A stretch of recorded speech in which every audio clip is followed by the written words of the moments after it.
Welcome back to the lunch table, food for thought. I'm Nico Blitz. Make sure you hit that subscribe button just right down there. We're also on Apple Podcasts, SoundCloud, YouTube if you want to see my face, and of course, the beloved iHeartRadio app. Shout out to my workplace, man. It's kind of crazy. Whenever I meet people from the Bay Area who move out to LA, it's kind of like an instantaneous thing in which I'm like, yo, you're fucking cool. Like, for instance, when I was DJing at Joey Woodland Hills, I randomly ran into Miles Parrish, who at the time I thought was just some 19-year-old white kid. Everybody thinks that. A couple weeks afterwards, he pulls up to the restaurant again, and he's like, yo, I need you to meet my brother over here. I'm like, okay. I get some information on him, and he is a co-manager for Eric Bellinger and Joe Moses, and he also manages a whole bunch of artists, including someone who we had here on the lunch table named JC. The man in front of me goes by the name of Cam Fairfax. What's poppin', man? Hey, man. Appreciate you for having me. Yeah, bro. It's so crazy how we met, though, like, because me and Miles go to that spot all the time. And then I walked in one day, and he started playing some of his music, and he started playing some of Eric's music, and he started playing JC's music. I'm like, bro, like, we got to meet him. And then he started playing, like, real Bay Area music, though. Like, he started playing, like, Andre Nicotina and, like, San Quinn. I'm like, this is happening in Woodland Hills. Like, out of all like we got to go say what's up. And then it was even crazier because we had the mixer meeting like a week after, and I was like, oh, like, you work at 92.3 too. That's right. And so it all kind of happened in, like, 1 week. That's why it's definitely the law of attraction, right. Man. You kind of just keep yourself with, like, good company. For sure. Like, I mean, you really can't call this a coincidence. Nah. It's all of this is just really I don't believe in coincidences either. Yeah. So, but, yeah, it was crazy how we met. Yeah, so you're from 925, right? Yeah, East Bay, Livermore, born and raised there. The Live, man! Yeah, we get a hard time trying to call it the Bay Area, but I'm going to just keep calling it the Bay Area until somebody tells me I can't anymore. Well, aren't they changing the Livermore outlets to the San Francisco? No, it's already happened. That's like really like gentrification like at its peak though, because we're not even close to the city. We're like 45 minutes from San Francisco, but like that's like their way of attracting new people. Like, trust me, Livermore is San Francisco. Like, we called our outlets the San Francisco Premium Outlets. And that's like calling Santa Ana Beverly Hills. Like, come on. Yeah, like, we're not even It's close. kind of a stretch. But, I mean, what do you even do out in Livermore? Because as a kid, I was never out there. It's like a real suburban community. Like, like, I just went back this last weekend, and, like, you go to the local dive bar, and, like, kids that are my age, I'm 25, are, like, still wearing their Letterman jackets from high school. Shout out to you wearing your Letterman jacket. Is that your high school, too? No, no. I'm just coming here shitting on everybody while I'm doing the same thing. But yeah, it's like really like a town where like you play sports with the same people growing up. Like, but the thing that was so interesting about it to me is like when you're that young and you listen to music, you know, what Bay Area music, like it's a very small hub, right? Mm-hmm. Like, I couldn't tell you the difference between 50 Cent and Mac Dre. They were both that famous to me. They were both like, but once you leave the Bay Area, you start like, hey, you listen to Mac Dre? They're like, no, who's Mac Dre? But it's like, what about Too Short? What about E40? They're like, no. But I'm like, but those guys are like legends. And the thing is, I couldn't even differentiate.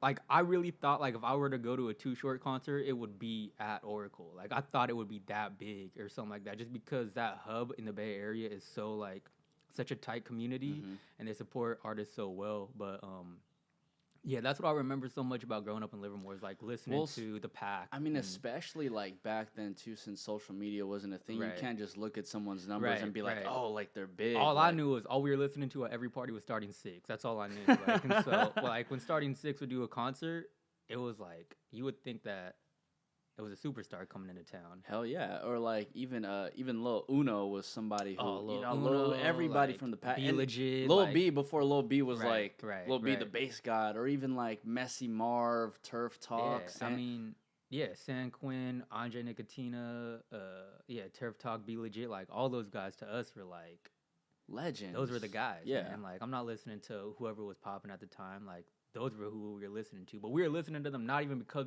they're Bay Area. That's the shit we fucked with. Like, we just listen to that everywhere. Well, and because I think Bay Area music moves around the Bay so quickly. Yeah, for sure. Like, I mean, even being out here, I was put up on Simba at one point, Right. and then Simba was like, "Hey, bro, like you need to check out All Black." I'm like, Yeah. "Who is All Black?" I looked up his entire discography, Yeah. and everybody essentially loves to work with everybody out Right. there. Like All Black has a song with Neff has a song with Right. Chris O'Bannon, and so on and so forth. Yeah, I think people like G-Eazy do a really, really good job at like uplifting. 100%. I mean, because you look at like, man, like he had a show at Oracle and like Pilo got to be direct support, and it's like Pilo at Oracle is like that's so beautiful, man. Like it's just it's a cool thing. But yeah, I just remember like middle school, high school, like MySpace. You go on somebody's MySpace and it was like the Pack, or it was like just some like real Bay shit. I want to ask you this then: who's your favorite Bay Area artist? My favorite Bay Area artist, I always liked the Jack. I remember when I was when I was real young, he came out to Livermore-ish to do a show, and it was like in this weird dive bar. I don't remember how it happened. And like looking back on it, it was like such a strange situation.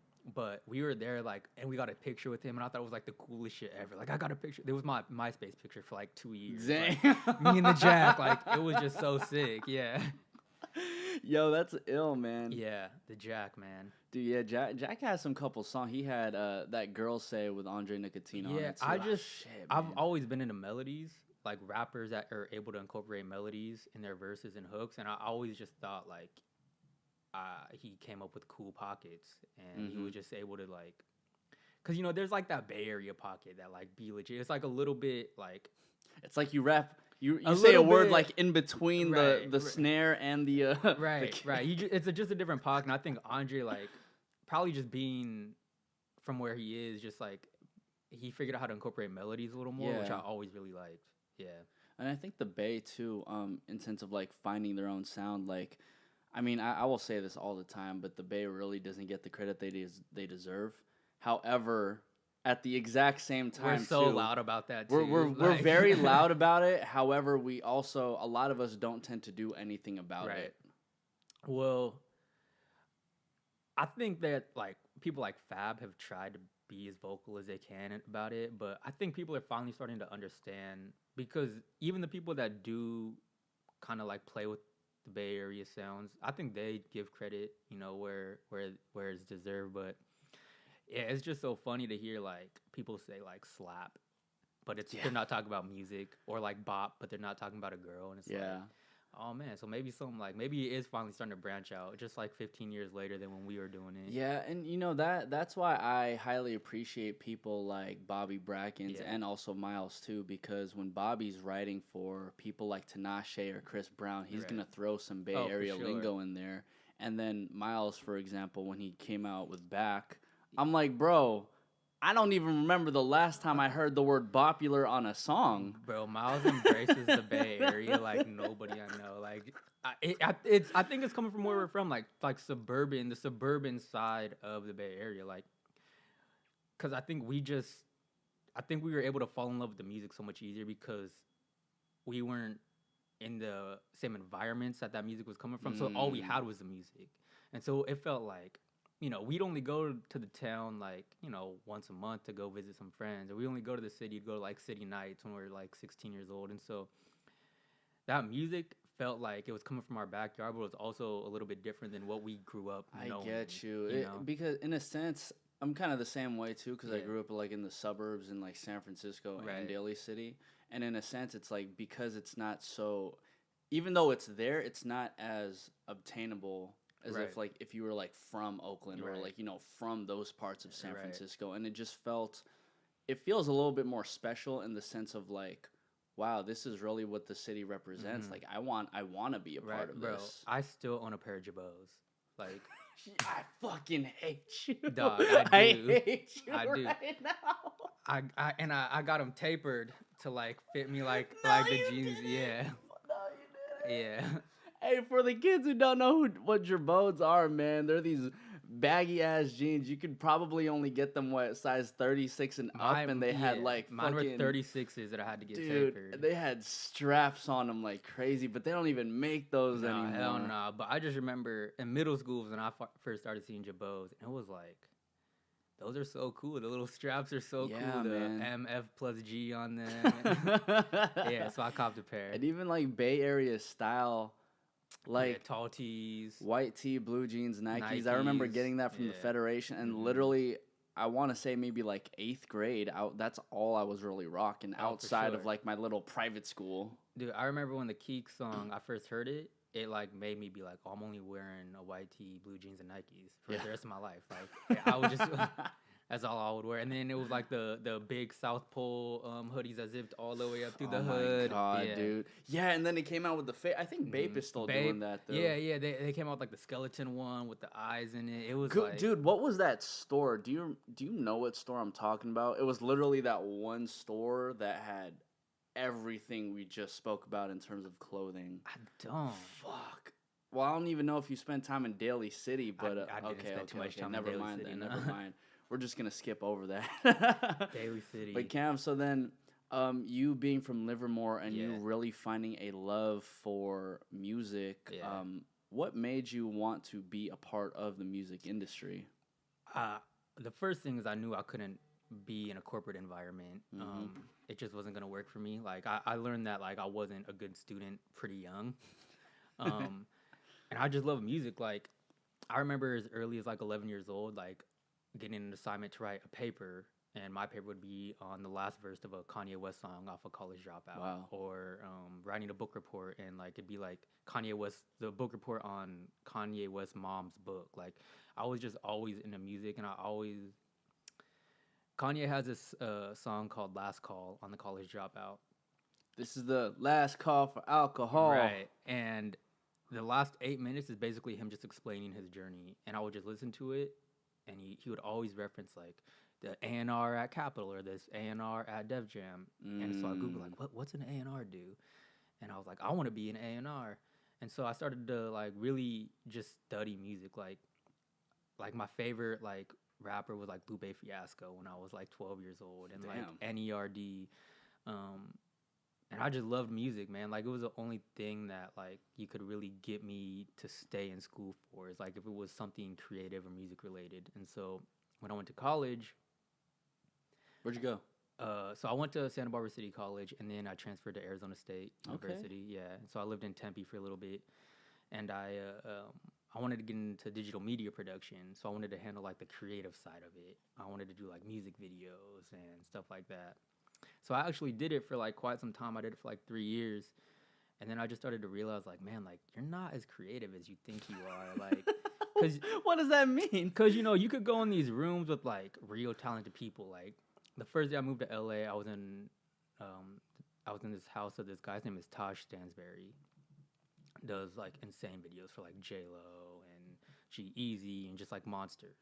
And we were having a conversation. I was like, man, like I'm not like you. Like you're just more creative than me. You are like, you're all these things. And I started to realize like when I have those conversations with executives, I never felt that way. I was never like, oh, this person's smarter than me. This person gets it more than me. And so I was working with this group at the time, and when they had kind of split. Shout out Kalin Myles. Yeah, shout out to Kalin Myles. Bro, like I learned so much from them, because like imagine being like 19 years old and then all of a sudden being like thrown in like a major label situation where like the thing that is like, and I don't know whether they did it subconsciously or consciously, but Kalin and Myles' manager were always like very transparent with me about why this single is dropping this time, and why this verse is a 12-bar verse instead of a 16, and why. And so I just so then how do you even what were you doing for Kalin and Myles at that time? At that point, I was doing everything that was like digital media for them, like the photos, the videos, the socials, the vlogs, like all of that stuff. And then kind of during that time, they were signed to Republic, Universal Republic at the time. Their manager, their day-to-day manager, would just call me every day, and we just have like long conversations about like this needs to get done, because so much of our time was spent on tour where there was no manager. So she was just saying like, this is the content we need today, this is the content we need for this release, this single's coming out, make sure that we have this content. And I just started to ask like why. She would explain it to me like, this is why it's important that we roll this out this way, this is why we're waiting until this time to go to radio, this is why. And so I just started to like really. I mean, can you break that down? Yeah, I mean, I think that rolling out music is probably more important than how good the music is itself, right? Like, you could I mean, how many songs do you know that you love that nobody else knows, right? Like, Yeah. and why is that? Is it because it's not radio friendly? That like, there's no such thing as radio friendly anymore. There's not like, you Yeah, work at you're right. you work at radio. You're Like, right. you Shit, remember we got Old Town Road on the radio. Well, you remember when like it had to be this tempo. This is the radio tempo, Mhm. and this is had to be like this kind of production. And it's like it doesn't anymore because I remember when Bad and Bougie went #1. I didn't get it. Like, I like the song, but it's like, if I'm an A&R and the Migos send me 12 songs, that's not the one I'm picking to go to radio. Mhm. But it doesn't matter. Like, the people spoke for it. And Childish Gambino spoke for And it. Childish You know what I did mean? his Like, thing at what award show was that? Like the Oscars or Yeah. the Academy Awards or something like that. But yeah, and so I just started to like really get to understand the more administrative side of it. yeah. Well, I mean, I've come to realize how rollout is important too. And, you know, being in this industry for maybe about 3 years now, I've noticed the cycles. Right. And when you see somebody's name pop up on Genius, for example, 9 times out of 10, they've already gone to Breakfast Club. Right. They've already gone The whole to, press run has you know, happened. they've gone through everything. And I'm just like, so that's how it works. Right. One artist comes out with a single or an album. Okay, and well, now all the radio promo people or whoever are going to use their Right. plugs to, hey, we need him Right. or her here, here, here, here, here, here, here. Yeah, I mean, because you see it every day. Like, artists come in and like kind of like do these favors where they'll maybe come to some event that the station is hosting or do Yeah. like a performance. I have no clue what these favors are, man. Me neither.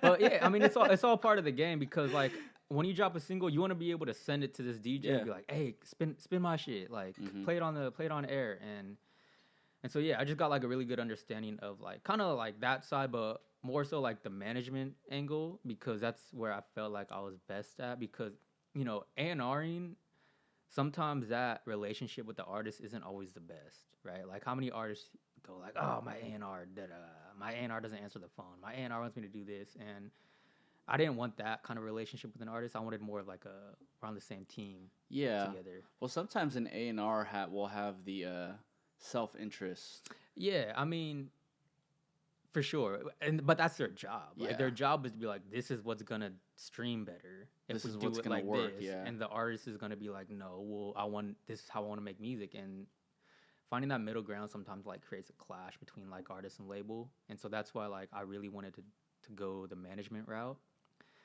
especially working with independent artists because sometimes we are the label as well, and so it kind of just gives me a lot more control is not the right word, but like I get to be involved in every aspect. Well, especially with working with Kalin and Myles at such a young age, Yeah. dude, because I remember one of my homies pulled up to the radio station and was like, hey, is that Kalin and Myles with Big Boy? Like, Yeah. their photo is still there, and I'm just like, you know, yeah, that actually Right. is. But, you know, being exposed to the industry that big Yeah. and that quickly, like at the age of 19, you're kind of just thrown into the water and you kind of learn everything at that age. I was so naive, man. Like I was so naive to.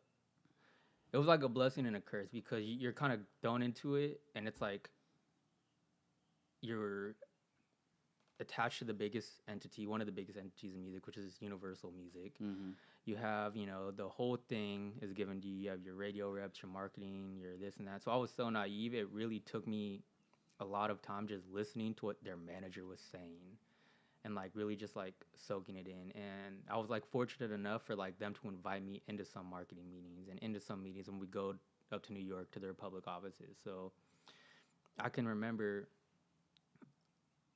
I forget who it was. It was somebody at Republic at the time. It was whoever was right under Charlie Walk at the time. We were in his office just visiting the offices, and he talked like 20 minutes. And I probably learned 20 more in that 20 minutes than like whatever 4 years of college. I mean, what were you guys talking about? He was explaining everything. He was explaining again the radio side of things because this is at the time where like streaming was new, and so I don't think that was the way most people were consuming music. And so we were still looking at traditional sales and downloads. And he was explaining, you know, we want you guys to get this X amount of sales because look at your street team. Your street team has X amount of people. Every single person on there should be downloading an album. And so that's what we can project for this week. And there was a song I really liked, and the verses were 16 bars. And I really liked all 16 bars. And I remember him being like, no, it's going to be 12. It's going to be an 8-bar verse, a 12-bar pre-hook, because this pre-hook, that melody is so catchy. So we're going to fly that to the second hook too, or the second verse too, because we need the listener to get this melody engraved in their head. This is the catchy melody, this pre-hook. That pre-hook is going to the pre-hook's going to be the pre on the first verse, the second verse, and the bridge. Yeah. And it was just like, kind of breaking down like the science of creating a good record. And it just like blew my mind. Like, I thought it was just, I was so naive. I was 19. I'm like sitting there like, I thought people just made music. It was hook, verse. I just thought it was people making music and they put it out and then people love it and they get rich. And it was just like, that's the furthest thing from the truth. But yeah. So then let me ask you this, because I feel like once I've recognized once you understand a formula to something, it kind of gets a little bit depressing. Man, I was just having this conversation with JC's mom, actually. Yeah. I was like, that's why I love working with the JC so much, because that formula doesn't exist yet. Because she's 18 years old. So she's kind of given the luxury of time that a lot of artists don't have, where it's like, just figure out who you want to be as an artist right now. Like, I'm not going to tell you what songs to make. I'm not even going to get you a writer. You write all your own music right now. And so I send her maybe 20 beats a week, and she might pick 2 or 3. And I don't even go to the studio with her. She brings me a record. Like, and I love working with her like that because it's so authentic. And sometimes realizing how inauthentic a lot of other things are kind of makes you fall out of love with the craft. I get you. Yeah. It's kind of like when, I guess, when I've seen people in studio sessions and they kind of force words into a melody. Yeah. And to a point where it's like, you know, if it's just not working, you kind of just have to like either go in a different direction or just try another beat. Yeah, because you hear so many times like, yeah, we're almost done. We're still looking for the single, though. It's like, we're still trying to find a single. And it's like, man, like, I get it. But, like, you never know it could be a single anymore. Yeah. Like, whatever feels right, people are just going to pick it. Because when I first heard G-Eazy's No Limit, I was like, oh, this is a cool record to kind of just, like, get us through until he puts a single out. And that was, like, probably the biggest song of his career by far. Yeah. Like, it probably... I mean, Me, Myself, and I, definitely. Another huge record. But when I heard that for the first time, too, I was like... But you see how both of those records, No Limit and Me, Myself, and I, are completely different. Right. However, they're both singles, and they both have done, like... Monster impact in the industry. Yeah, and so you just never know. Like, I was literally having this conversation yesterday.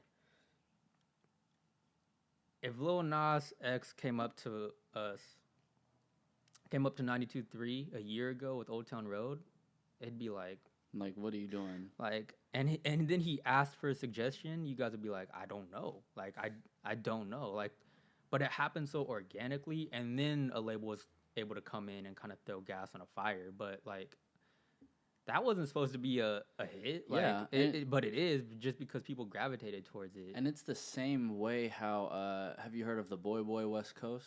Yeah. Yeah, he came out with the Right. He was at the club. Right. It's like he really just explained that he made that song in his bed and he was kind of just bullshitting. But sometimes that's how hits happen, though. Yeah. Like, you hear people say all the time, like, my best song happened in 30 minutes. And sometimes the song that was supposed to be the single took 3 months and 6 producers and 8 writers and this mix and that mix and this master, and it didn't do anything. And sometimes that song that you just made at 4 a.m. when the session only had 2 hours left ends up being the one. It's just...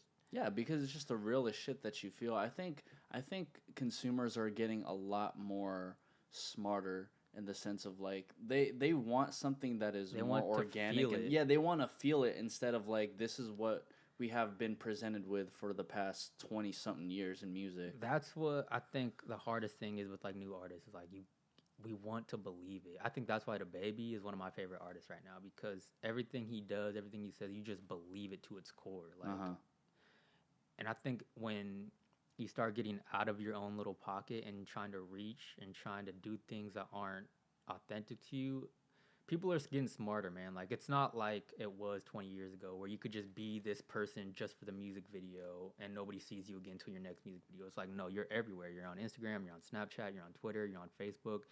We're going to figure out who you are, so might as well just be yourself. Mm-hmm.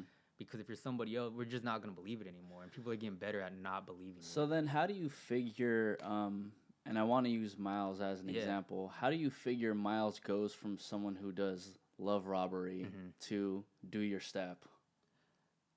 You know what I mean? Because those are two extremely different songs, and even at that time, like, the G-Eazy's Making Me, Myself, and I and No Limit didn't even exist at that point. Well, for Miles, I think he's always just made music that was as authentic to himself as possible. Because if you come into our house, we live together, by the way. So if you come into our house, one day we might be listening to Sam Hunt, the country artist. The next day you might hear he loves like I don't even know if this is the correct genre, but like this rock band called like I forget, but it might be like metal music. And then we might be listening to like Young Thug the next day. And so like I think he just kind of pulls from wherever he draws inspiration from at the time, because those piano chords are like Miles's thing for sure. But then that melody from Do My Step was also his thing. And so I think he was just making music that like him and Kalin were just making music that was just like they fuck with that music. Like that's the shit they fucked with. I get you. It's kind of like there's little bits and pieces of Miles in every record that he produces. It's just layered over some different. Right. And we were talking about this before, but like the content is what drove it, right? Like those vlogs and the vines and all that stuff gave their fans a chance to see them away from the music. So when they heard the music, it started to make sense. Well, that's why I think his rollout for Back was done pretty well. I think I was scrolling all the way down on his Twitter timeline, and it was literally just like a 10-second snippet of, Back playing in his car. Yeah. Next thing you know, all of his fans are like, what's that song? Right. What's that song? What's that song? And in a sense, it's kind of confirmation that, like, okay, we need to drop this song. Yeah, and so, like, that moment was crazy because that just happened, like we just said, like, organically. Like, I don't know who was filming it. I don't know how it even happened, but I know he didn't say, hey, come with me. We're going to go to the parking lot and film this. I think it just kind of happened. And, like, when a song raises its hand like that, his management just, like, had to be like, okay, like, we haven't seen a response like this in a while. Like, what do we do? Let's shoot the video. Let's, start going to radio with stuff. And so sometimes it just takes, like, trial and error, and just a song, if it's going to respond well, you're going to have those telltale signs early about, like, a social media kind of push that you haven't seen, or some positive reaction somewhere. I think what ends up happening is, and I want to kind of call this the father of Assad syndrome, in which artists think, okay, I'm gonna create an album, and then I'm gonna create music videos for the songs I think are hot, and then as soon as the album drops, I'm gonna roll out with, all the fucking videos. It doesn't work that way for the younger artists or the newer artists, because DJ Khaled just has so much backbone to his resume where he can do that. Yeah, that's the thing, is like that. They do that in a lot, like new artists do that in a lot of aspects. Like, oh, I don't have to do this because Kendrick Lamar doesn't do it. He doesn't do it now because he's Kendrick Lamar. Yeah.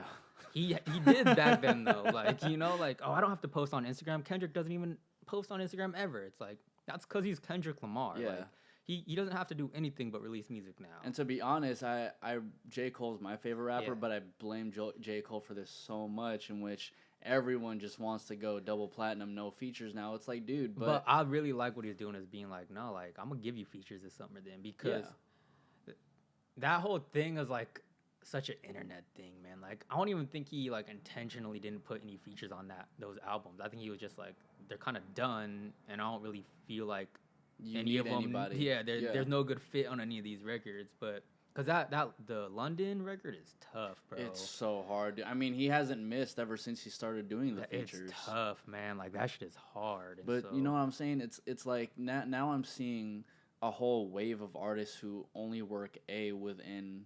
They either work only within their circle, or B, they literally do an album just by themselves. And I'm like, at that point, you're only grabbing the attention of the people who already fuck with you. I've always thought that music was a collaborative effort.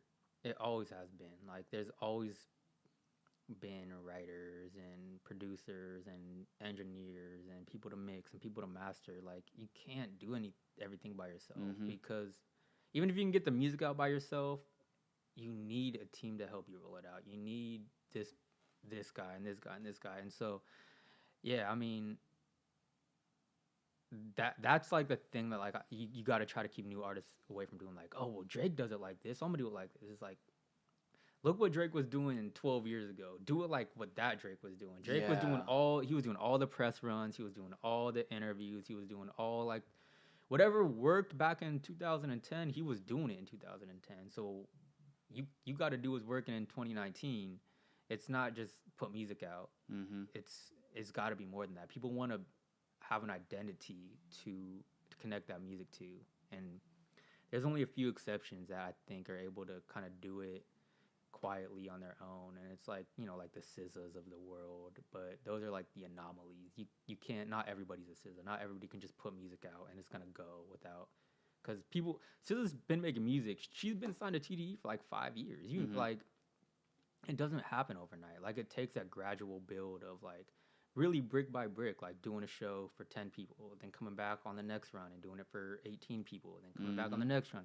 People don't want to do that step, but that step is necessary. Lil Nas X is probably the only artist that was just able to just like skyrocket immediately. I mean, you know, there's a handful of artists who do that, but then you look at their careers, and then, you know, they literally just have that one song, and then at that point, the song is bigger than the artist. I always compare this to like G-Eazy. Like, I remember seeing G-Eazy concerts before he even had a real single, where he was still doing 1,500 cap rooms.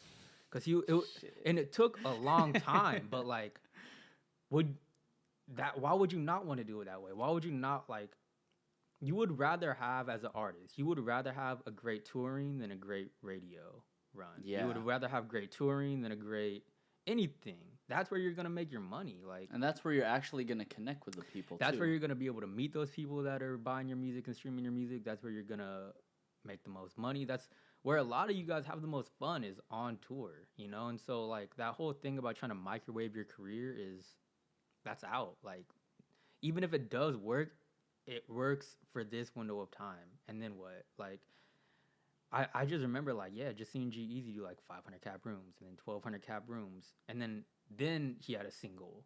And then he went to 2,500 cap rooms. Then he had another single. Then it's 500 or 5,000 cap rooms. And then he had a hit, and now he's doing, you know, like, he's doing arenas. He's doing now. Oracle. Yeah, like he's selling it out off, you know, one ticket link. Yeah, but even so, like, I think G-Eazy's also an exception of his own, because when he first started out just doing, you know, just like straight Bay Area music, he came to realize that, well, if I just keep on making Bay Area music, I'm only going to stay in the Bay Area. So lo and behold, his figure ends up becoming like this rock star. Right. Dude's like fucking 6'5". His you know what branding I mean? Is so on point, bro. Like, it's so on point. And to my point is that I feel like a lot of artists don't look at, as you said, the beginning of everyone's careers and see, like, well, what did they do in the beginning? They crafted their brand and crafted their sound along with it, and then it's like, okay, well, now here's all my music. Right. That microwaving stuff, because you can even look at, like, Kalani, who hasn't always been, like, the most successful at radio, but is gonna sell out her tour every single time. She just has a cult following that just will stream the shit out of her music, and it works, man. Like, she's more successful than a lot of artists, and she's never even really had a hit like that. Yeah, because, you know, me being in radio, like, I think we only played Crazy for a good, like, 2 weeks. It's just that building of, like, brick by brick, like, fan by fan. Like, so I really want you to answer this. Yeah. Should artists focus on the radio run, or should they just focus on, like, their streaming and connecting and all that? It just depends. Like, there you can hit a certain ceiling where, like, you do need radio if you want to, like, surpass that. But that's a high ceiling to hit, you know? Like, most artists, I would just focus on getting one new fan a day, and do that however you want to do that. Do that by engagement, do that by content, do that by releasing music, do that by, doing your own small pop-ups or small shows or small meet and greets or whatever it is. But if you can get 1 new fan a day and then turn that 1 new fan a day into 3 new fans a day and 5 new fans a day, like there's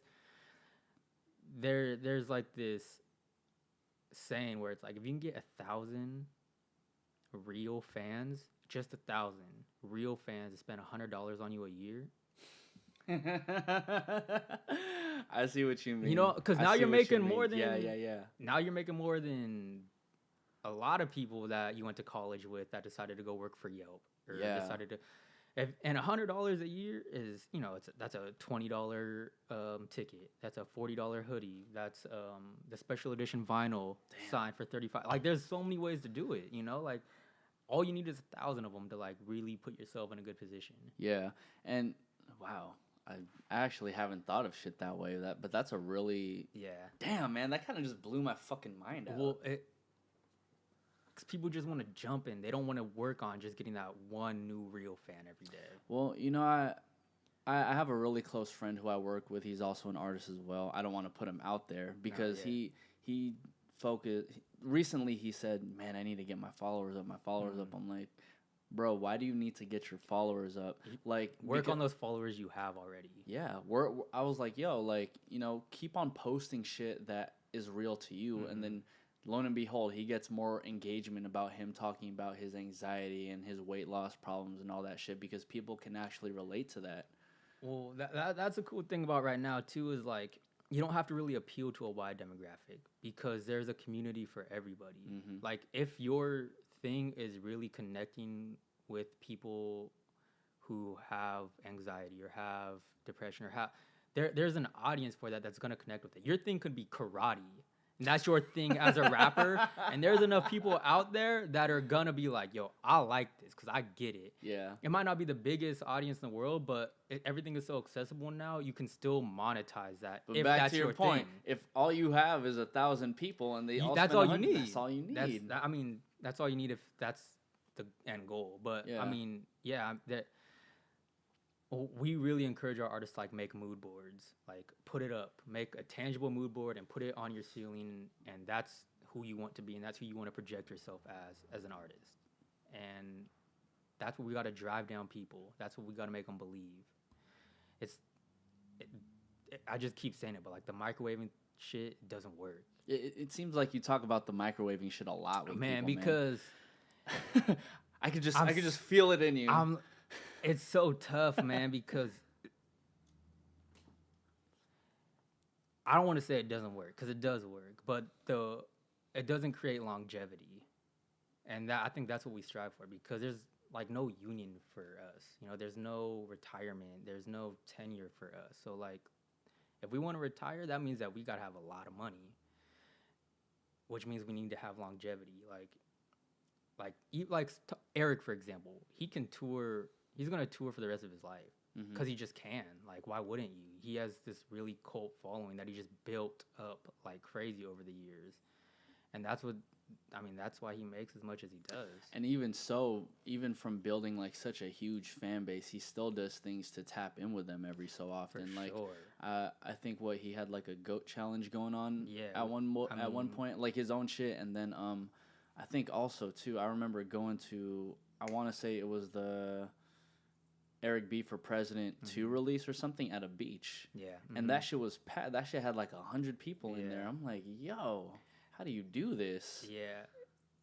Songwriters, people that like write songs, their brains work differently, man. Like if you watch them, that's like one thing you'll be like, I could never do that. Like I could sit here and practice what you're doing every single day for the rest of my life, and I'm just never gonna do that. Like artists' brains are just different. Like they just think of shit like that, and so yeah, just brick by brick. So what I appreciate about you is that you were able to forfeit, I guess, the idea that like you're not as creative as all these other people, and you focus a lot more on the technicalities of it, on how to like build a brand, how to market somebody, because I think those two go hand in hand. You work with somebody like JC or Miles or Joe and Eric who are extremely creative, and then you're kind of like, in a sense, you're kind of the brains behind the situation, saying like, well, we need to roll out this way, we need to get you over here at this time, and so on and so forth. Yeah, so that all comes from Neiman Johnson, who is like That's Eric's manager. Mastermind Neiman. Yeah,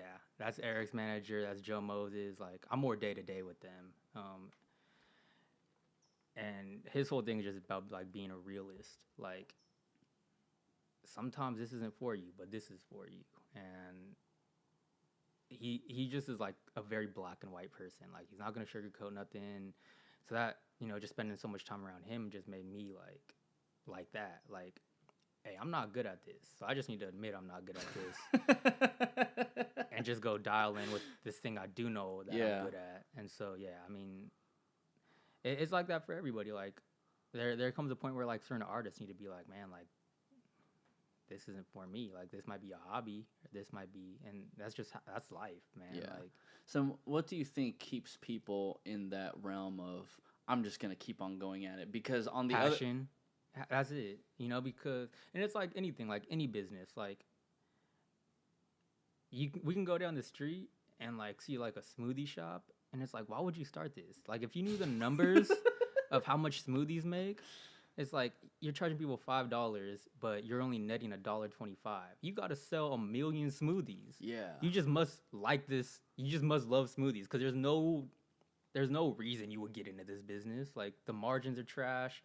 It's seasonal. Like, you know what I'm saying? Like, it's like that with any business. People just get emotionally attached to it, which is good to a certain extent, because you have to be passionate, but you also need to be objective about it too. And I think that's what people have a hard time doing, is like listening to their own music and being objective. Like, would I listen to this if it was somebody else? And if the answer is no, then it's like, it's probably not a good song. Like, yeah. And then to a certain degree too, you think about how I think what ends up keeping people within their bubble is that they make music for their homies and for their community. Shout out to the Bay Area, who, you know what I mean? Like, and that's the same particular reason why Bay Area artists get so stuck, because it's working for your group, but you have to think way outside of just this little community of the band. Think, well, how can I get my music played in Germany? How can I get my music played in New York? And I think somebody who had recently done a really good job at that was YG with Big Bank.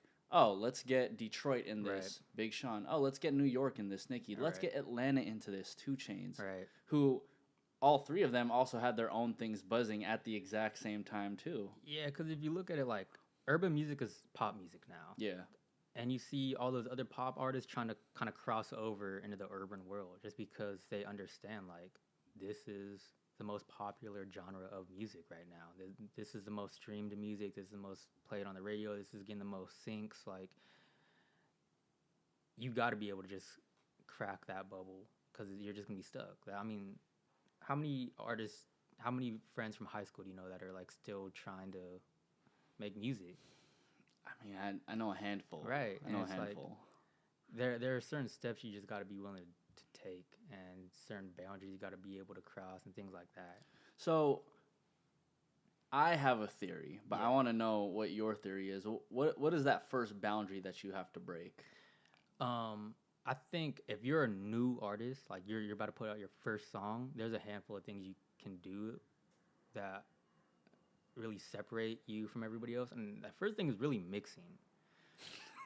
Like, for real. You gotta mix your songs. Oh, shit. Like, you, the artist, have to mix your own songs? Well, you gotta get it mixed. The songs have to get mixed. Right? Because, like, we can't hear dry vocals that are, these dry vocals that are, like, getting sunk into the snare of the song or whatever, because it's just, like, a telltale sign of, like, quality. That's just what it is. Like, get your shit mixed. And you don't even have to pay to do it. Like, find a good engineer. Shout out Lander. Yeah, Lander will master your music for you for like $12 a month. There are engineers that will send you their templates, and it'll literally be a Pro Tools session where it says lead vocal stack 1, lead vocal stack 2, background vocal, ad lib, and it'll have those presets and those effects on them already to just make it sound 1,000,000 times better already. Like, it can't just be like find a beat off YouTube, rip the beat, cut some dry vocals on it, and put it on SoundCloud. Yeah. Like, it's never gonna work. It's just not gonna work. That would be my first thing, is mixing. And because in a sense, it's like, well, if you don't care about your music enough to, I don't even think it's that though. I think it's just like not understanding like what the difference of this kind of like rough, like Ableton mix will do versus like having somebody go in, get the stems, get the track out, and mix your song and master it for you. And it doesn't have to be expensive. Like you just said, Lander, like you get your song mastered for $12 a month, all of the songs you want. And it's a world of difference. It'll sound brighter. It'll just sound like a real song now. Like shout out to Lander, man. Hopefully you can Shout out sponsor to this Lander. podcast. No, for real, because sometimes I'll pay a lot of money for a mix and just like mix or master, and I'll master it in Lander, just be like, is it that much of a difference? And for some music, it's just not. Like, music without a lot of low end sounds good with a real master on it, but if you have heavy 808s or just a lot of low end, just go to Lander, man. $12. $12.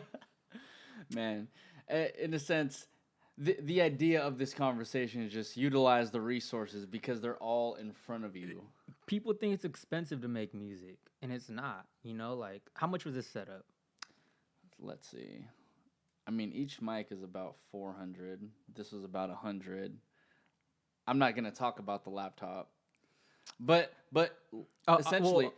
essentially, I had two $100 mics before this. Bro, you can get at Guitar Center for like $1,100, like the whole thing, the preamp, the mic, with Pro Tools, like the whole thing. After that, there's a website called SoundClick where you can lease your beats. And if you're really at that like amateur... Is that still active? Yeah, for sure. Oh, shit. I encourage artists to lease their beats, man. Like, if budget is something you're concerned about, really do it. Because the way those leases work is you pay like $20 for the beat. And you're able to stream it up to this amount of times, and it's usually like 5,000 equivalent units, which is like a lot of streams. And after that, then you got to pay more. But if you got 5,000 units sold, you can afford to now buy the beat. So now we're looking at $20 for the beat. Like I said, you can mix it, get a good template from an engineer. I can send you one. You know, like just figure out how to do like the tactical things, like just level your music out. Once you put in the template, it's already 90% done. So just get your levels right.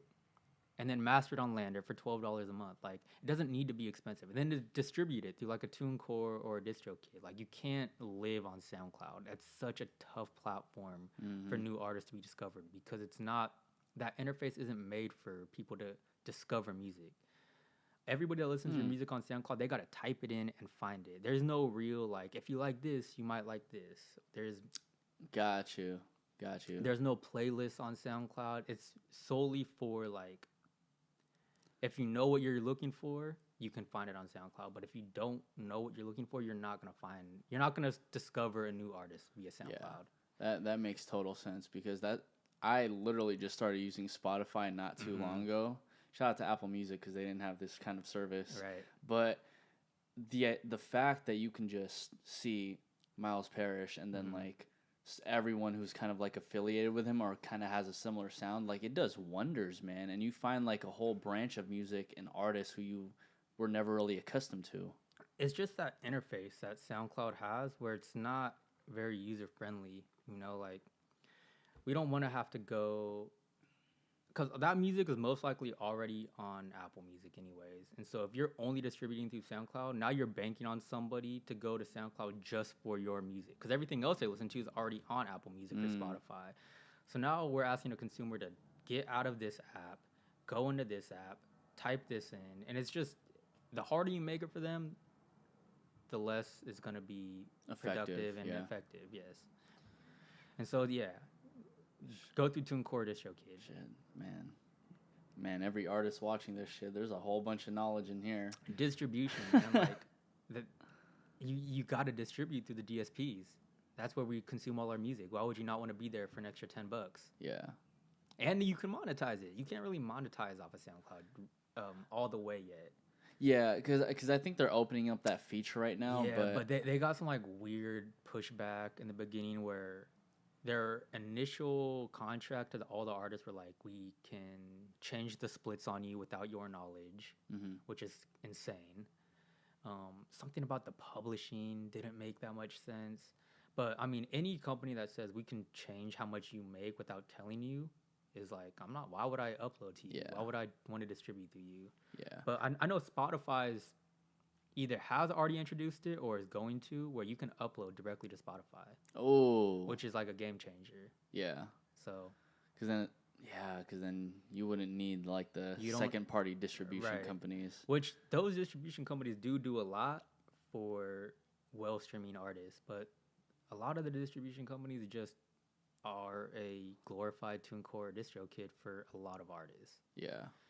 And so it depends on how you want to do it, because they'll take like 10-15%, but distro kit will take 0%. You just got to pay. Pay that $12 up whatever it is. Yeah. Shit, makes sense, man.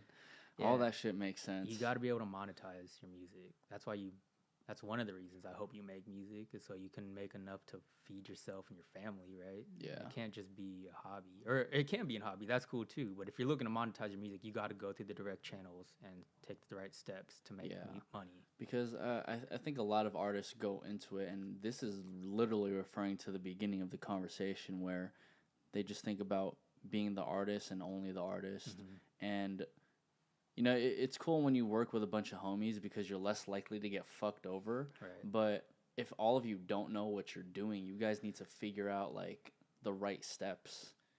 And I feel like the way you've moved with, I mean, Eric, Joe, Miles, JC, like the right steps are literally like they're moving forward. It's almost just like become a blueprint. Like that's all like Neiman. Just, you know, Eric and Neiman been doing this for like a long time. Like when I was in high school was when I first heard Eric's first song. And so fortunately for me, they just been able to just be like, this is why we do this. This is why we do this. We've been doing this for so long. I know what we're doing. Like, you need to learn this. And so, yeah, I mean, that's just what it is. It's just going through the correct channels, mixing, mastering, distribution, all of that. And just brick by brick. That's the thing. It's one fan at a time. Man, motherfucking Cam Fairfax with all the fucking knowledge, man. I'm trying, man. Like, I can't even say this was concise because there was just so... I mean, I think this was concise enough because I think we could still go on for like another hour, sure but there was just man. like so much information in here. I'm and sure I think, you know, at the end of the day, dude, just... God, I'm going through like the entire checklist in my head right now, but at the end of the day, it's like... Make sure you're connecting with your fans. Make sure that you're mixing and mastering everything. Make sure that you own your masters, too. Own your masters. Shout out Nipsey, because everyone now wants to own their masters. I don't even think people really know what that means. But, like, that's how you make money off your music. The master side of it. The publishing side, that's the thing is, like... And there's going to be some people that disagree with me on this, but, like, the pub side isn't going to make you a lot of money unless it's, like, a real hit. And so many are not real hits that it's like that publishing isn't worth a whole lot. The master side is where the money is made. That's where when you stream music, that's the master. That's when people download your music, that's the master. Like as soon as you sign your masters away, you signed away the ability to make money directly off your music. Now you got to rely on clubs and shows and merch and endorsements, which there's a lot of money there, but I mean, it's not nearly as enough if you own the master to like an Old Town Road and then if boom. you own the master, you're making money in your sleep, literally in your sleep. People are streaming it and you're making money. So own your masters as long as you can. There's obviously a time where like signing to a major and selling makes sense. But yeah, because then they end up buying that for like a pretty good price. They might let you keep your back catalog and give you just a huge advance. Like Empire, bro. I don't know if you've seen Mozzie posted it. I saw that, dude, and I was like, "Yo, you're really just posting that shit right to 500,000." 500,000, and he owns his master. He just distributes. Like, wow. Like, not only does he do that, but then he's gonna go and he's gonna do a show in front of 1,500 people and make, you know, like $30,000-$40,000. Like, he's printing money right now. It's insane. Man, It's a lot about the industry. Yeah. In this fucking podcast, man. I think we definitely need a part 2. Yeah, man. In the near I'm future, always man. here. And I want to do this when there's like even more experience both under our belts. Yeah, man. for sure. Because like I said, man, like I'm like in this moment right now where like I'm glad that I got 2 people that are 10 years older than me that are just kind of able to be like, hey, like this is what's happening right now. This is why we're doing this. And there's a book actually called Everything You Need to Know About the Music Industry or Music Business or something like that. That's a great book for. I gotta look that up, just, man. Yeah. I would recommend that to like anybody, like especially artists, because you don't need a manager right away. You don't need a publicist right away. Like you can do all that stuff by yourself. All the mixing, mastering, just do it by yourself. Don't give somebody 20% when you're just now starting. So then let me ask you this, because you're more on like the manager A&R side and all that. When is the right time for an artist to get someone like yourself? When not having someone like myself is costing more money. When you're spending so much time worrying about this stuff that is getting in the way of you being able to make and monetize music, right? Like, if you're at the point where spending a whole week trying to get a producer agreement out and clearing a sample and trying to get a side artist agreement and figuring out the splits and going through a lawyer is going to cost you more money than it would actually you just being in the studio and making more music, that's when you need to find somebody. Cam Fairfax, everybody. Appreciate you for having me. Where can everybody find you? Instagram, Twitter. That's it. I don't post though. Like I'm like one of those. You know, guys. This is actually the first question I wanted to ask you. You're from the Bay, but then your name says Cam Fairfax. Yeah, it was just like this kind of ongoing joke between me and my friends because I always dress like I always used to wear streetwear in high school before it was like the cool thing. Yeah, people just used to make fun of me for it, and so it just kind of stuck when I moved out here.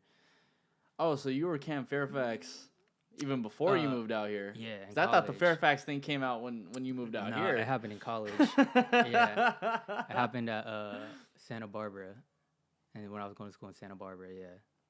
Got you, man. Well, I hope you picked up a gem because I could name probably like 5 or 6 in here. This is the lunch table. It happened every 10 minutes, by the way. This is the lunch table. Food for thought. I'm Nico Blitz, Cam Fairfax, and we are out, everybody. Yay!